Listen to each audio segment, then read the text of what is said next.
Hey there, welcome back to another review, this time of Phantasm Ravager. Phantasm Ravager is a 2016 horror sequel. It's the fifth film in the Phantasm franchise, and it might be the final one, as the tagline suggests, the final game now begins. But I don't know. I could totally see there being more spin-offs. I could even see there being a reboot directed or produced by J.J. Abrams since he's such a big fan of the film. He's one of the main reasons why the first film got remastered on Blu-ray recently by the same company, I believe, that also released this film on DVD and Blu-ray, Wellgo Entertainment. Now, Wellgo USA, I think that's what it's called. Now, ugh. On one hand, I'm glad I saw this. On another, not so much, because ultimately it's pretty pointless, and it's pathetic at times. But it was it was nice to see a Phantasm sequel that wasn't entirely a piece of shit like Phantasm 4.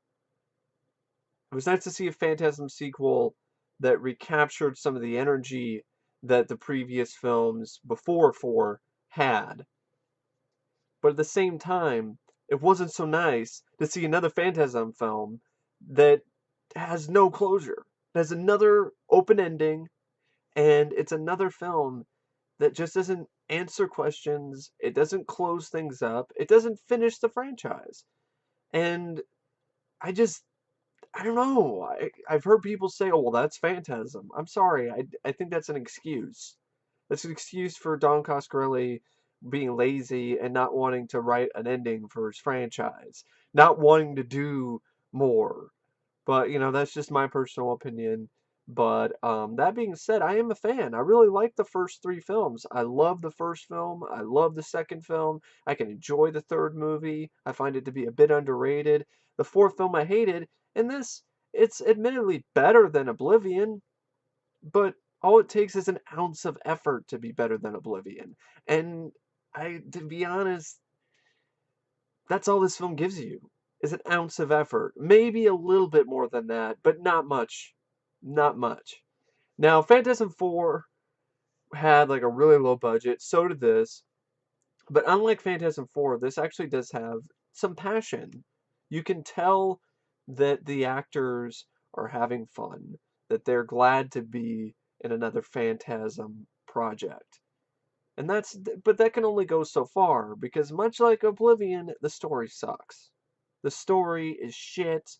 It's a boring story. It's not interesting. And on top of that, it doesn't make any sense for the most part.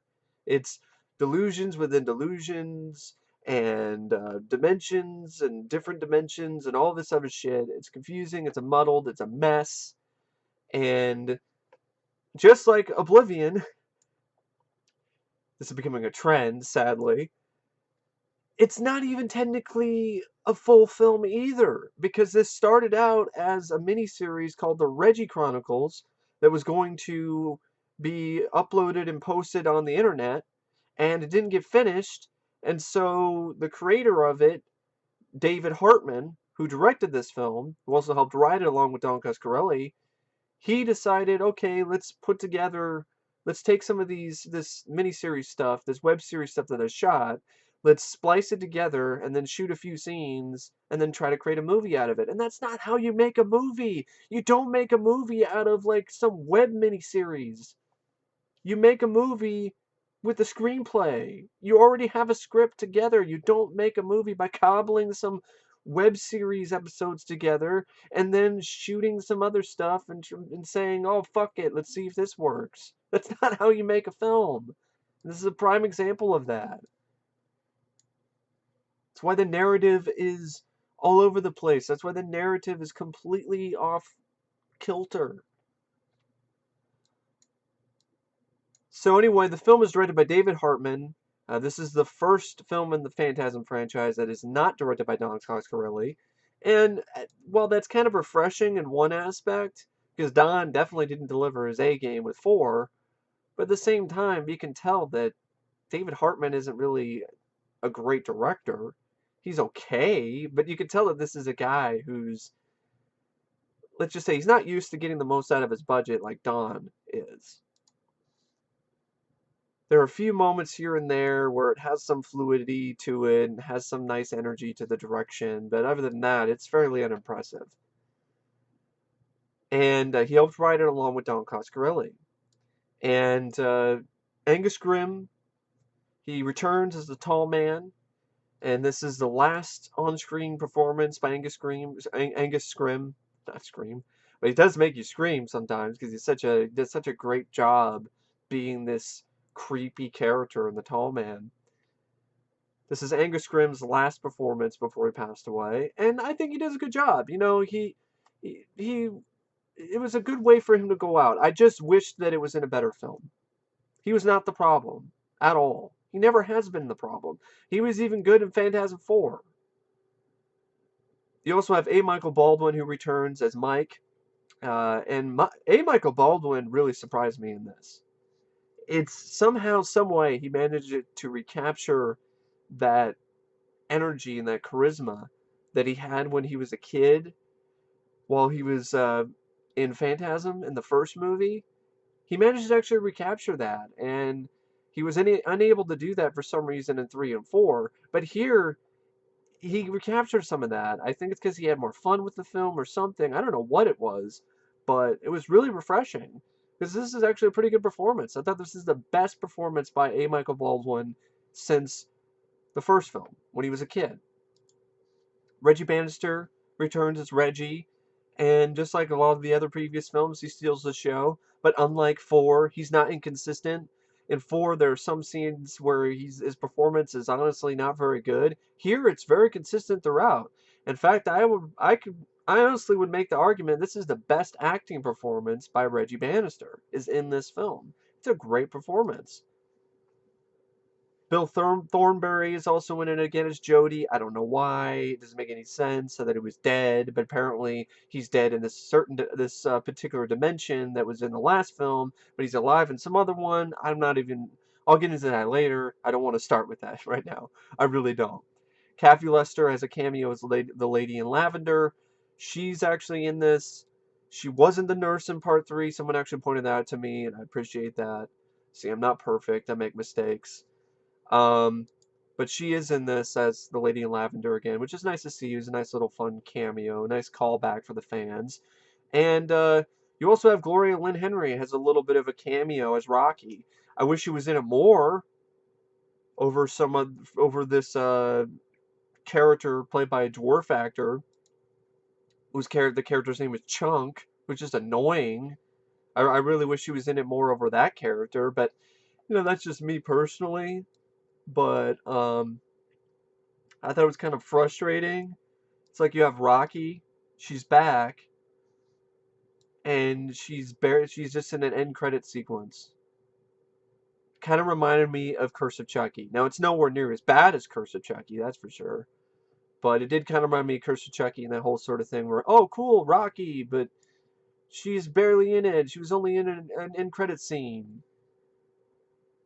Yeah, it's this actor named Stephen Jutra who plays Chunk, and I just thought it was a terrible character. It was annoying. I wanted to kick him into a pit full of spikes. Exactly. I mean, really, I did. I want to kick him into a pit full of spikes while they're lit on fire. And forgive me if my energy is not really. Ooh, it's not. I'm not at like 100% because I don't know. This whole franchise, and particularly this film, it's drained me. It really has. This franchise is frustrating because it has potential, then it wastes it, and then it doesn't actually end, and then that's just really, really aggravating.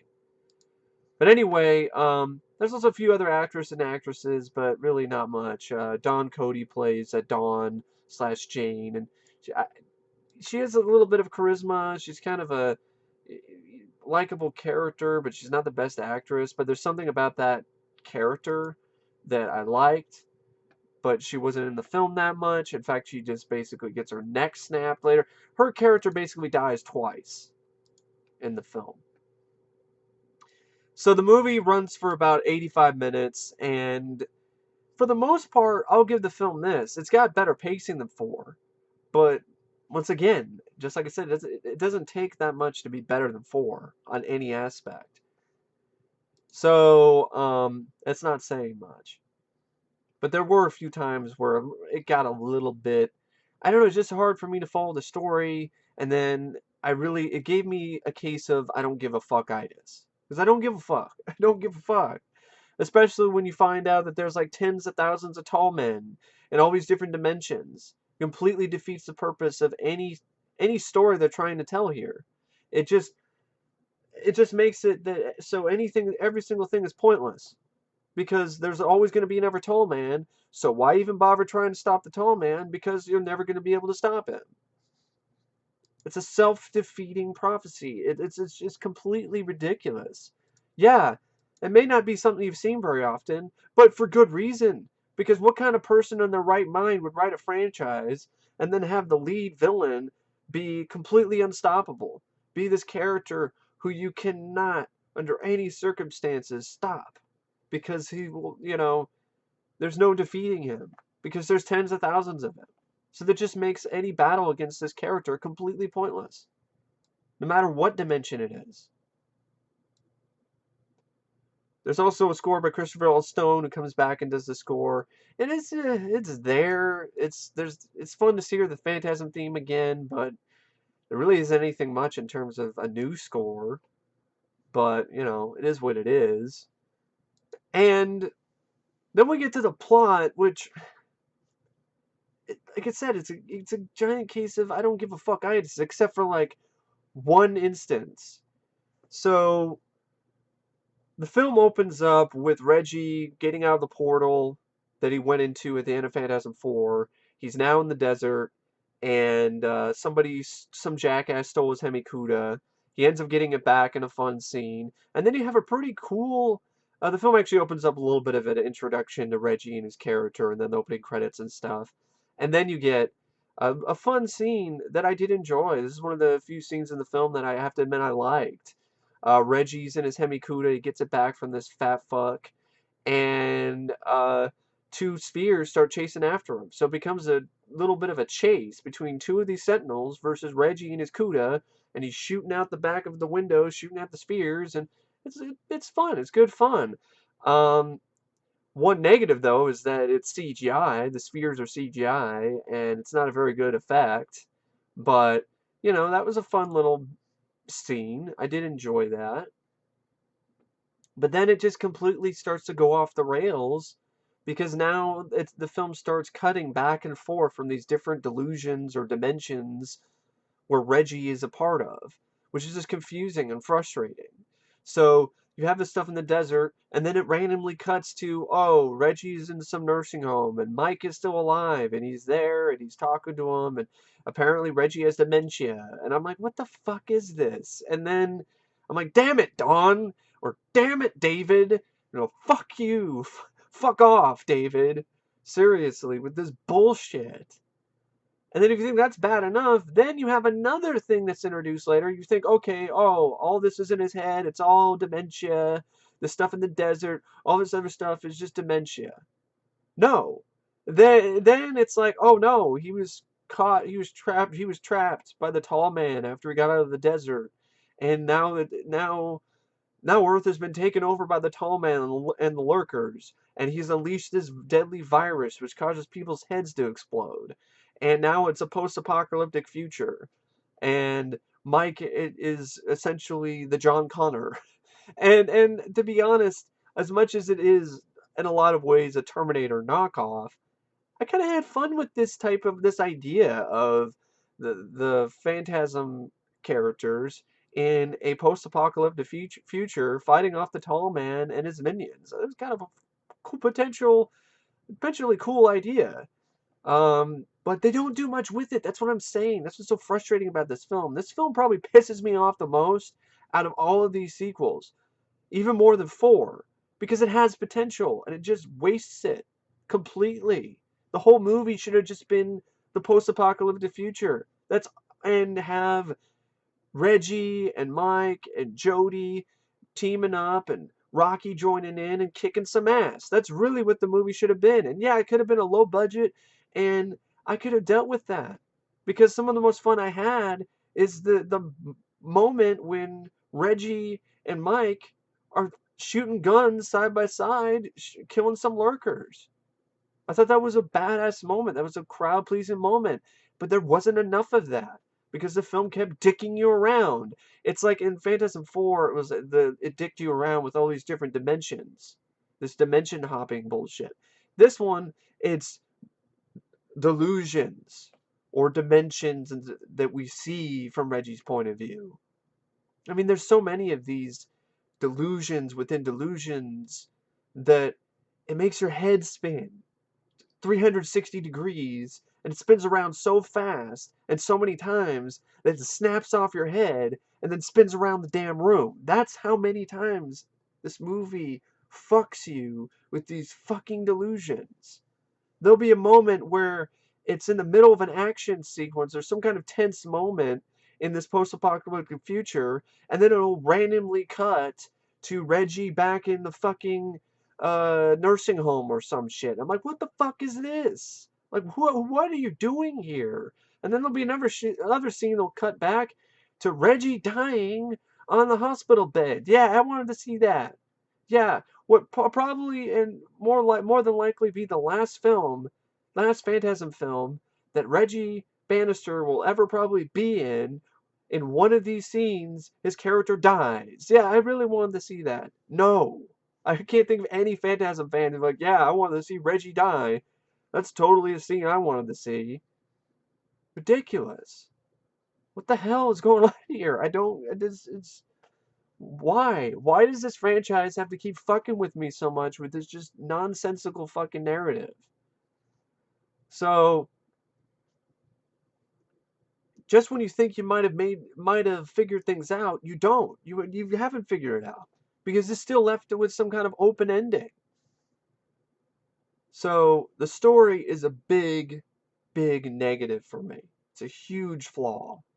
But that being said, there were some things that I did like about it. This wasn't a completely pointless film, but at the same time, it did feel like it was pointless, especially the story.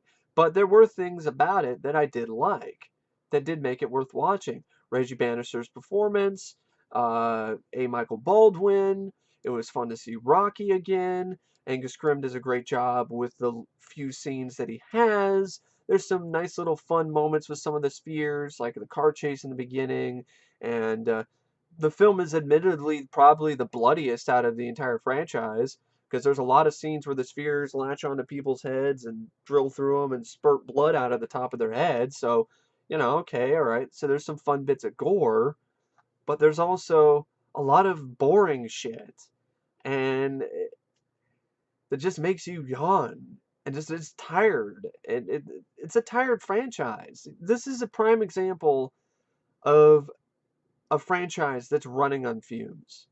Like this film itself is just absolutely 100% an example of a franchise that's running on fumes. There really isn't much else for this franchise to do. There isn't any other stories for this franchise to tell, and there isn't really anywhere else for it to go. So this is just another story that really doesn't do anything. It doesn't add anything to the franchise. It doesn't do anything. It's just there. It's just another Phantasm film. But it doesn't end up giving you any closure. And after all these years, I mean, and this is the last film that Angus Scrimm is in. There's no closure. There's still no closure. I don't get it. When you would think the best way to get back to the fans, Don, is actually finish the franchise, to finish the story, to end it. But no. Nope. Can't do that.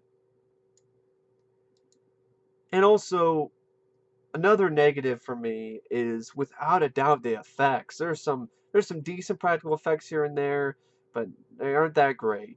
For the most part though, it's just really shitty CGI that looks like something straight out of an asylum film on the Sci-Fi Channel. I mean, really bad. I mean, the CGI of these giant phantasm spheres, the giant sentinels, which that, by the way, was just a stupid idea to begin with. That's just dumb. I'm sorry, that's stupid. I mean, I'm fine with the franchise being weird and kooky and strange, but that's just dumb. There's just a big that shit right there is a shining example of why bigger doesn't always mean better. And another reason why is this plot, where now it's like dimensions within dimensions and delusions within delusions, and now it's all generic invasion shit, where the tall man has invaded Earth with giant spheres and a fucking virus. I'm like, this is fucking lame. You took the Phantasm franchise, which was at its core, when it first started, a weird, surreal, nightmarish franchise, but it was still fairly simple and straightforward. It was the tall man is some kind of dimensional being who is taking corpses, digging them up out of the ground or taking them out of mausoleums, shrinking them down to a smaller size, to bite size, like a bite-sized Snickers bar, and teleporting them off to some other dimension or some other planet so they can be slaves for some kind of beings. It's weird, it's out there, but it's still pretty straightforward. But as the franchise went on, Don and other writers just decided to make it just more complicated. And the more complicated they made it, the more they explained it, the more they fucked it up. And the more they foobarred it. Because that's what's happened. This franchise is foobarred. It's fucked up beyond all recognition. This doesn't do it any favors by having it be some big brand ridiculous fucking alien invasion bullshit. But that's just my personal opinion. It's just how I feel. And if it was entertaining, if it had like a bunch of action, if it wasn't grabbing my dick and pulling it every which way but loose, then maybe I could, deal with this type of ridiculous, over the top, big, supposedly epic storyline with some kind of alien invasion with the tall man. But that's not really what happens here. It's fairly anticlimactic, as usual. But yeah, the CGI is it's awful. And I don't get it. It's like Don Coscarelli could have helped David Hartman out or something and show him the ropes or something. I don't know what, but better than the CGI used in this movie, that's for sure. But going back to a few other things were kind of fun to see. Nice to see some callbacks to the original film or some of the other movies in the franchise. It was fun to see Reggie jam out with his guitar again. He still doesn't get laid, which is really too bad, honestly. That sucks. I wish they would have, just given us that, at least thrown us a bone there. But nope. And then there's some fun stuff. Jody shows up and he's got a souped up Hemikuda that's all armored up like something out of Mad Max. And it's got a minigun on it. And it's such a badass idea. A souped up Cuda with a minigun? Sign me up. Sign me up for that shit any day of the week. But it's in the movie for like one scene. And it just like, the minigun goes off, kills a few lurkers, and that's it. That's all that happens. So I know it's a low budget, but come on, you can have some low budget fun. I mean, you can do crazy shit like that on a low budget. Look at something like Battle of the Dan with Dolph Lundgren with robots versus zombies. That wasn't a big budget either, and there was a lot of action. So don't give me that shit. You can do that.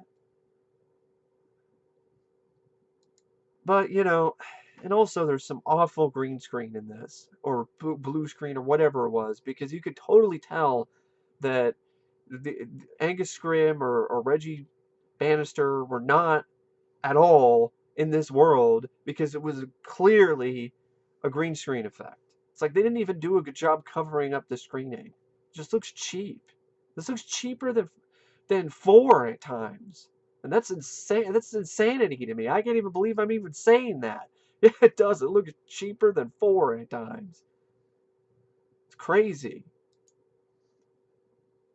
But anyway, I really don't know what else to say about Phantasm Ravager, except it was a little bit better than I thought it was going to be, but at the same time, it was also every bit as bad as I thought it was going to be. It's disappointing. It's frustrating. It's not. It doesn't end the franchise. It just leaves it open again. And if these actors were young and there's still plenty of time left and Angus Scrimm was still alive, then maybe I'd be like, hey, okay, all right, we're going to have another one. But no, Angus Scrimm is no longer with us. May he rest in peace. And to me personally, the franchise has now died with him. You cannot have another Tall Man without Angus Scrimm. You can't have a Phantasm sequel without Angus Scrimm. What are you going to do? Have a CGI Tall Man? Have a CGI rendition of Angus Scrimm? You're going to have somebody dress up have like makeup on their face, look like Angus Scrimm, like the actor in Poltergeist 3, who was made up to look like Julian Beck? Are you going to do that lame shit? No. So, we're just left with this fucking cliffhanger bullshit. Jody and Reggie and Mike are in the souped up Cuda heading north, and they're driving into a horizon that's full of these giant spheres.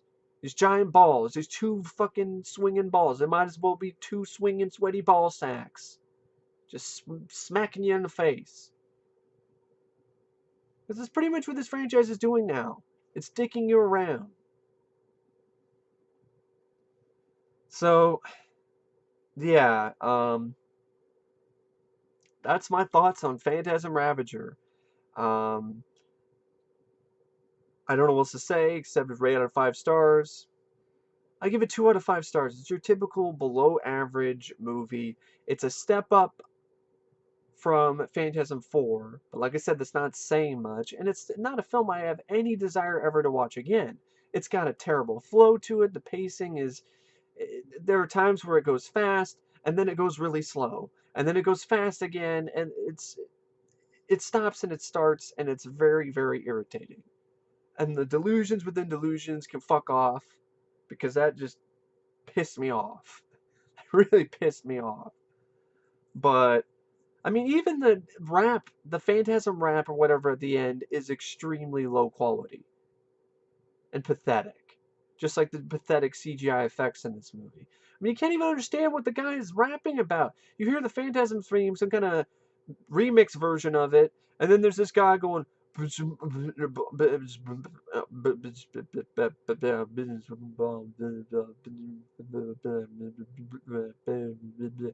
don't even know what the fuck he's saying. Maybe it's the version of the film, the copy of the movie that I have. But man, I can't even understand a single word that guy's rapping about.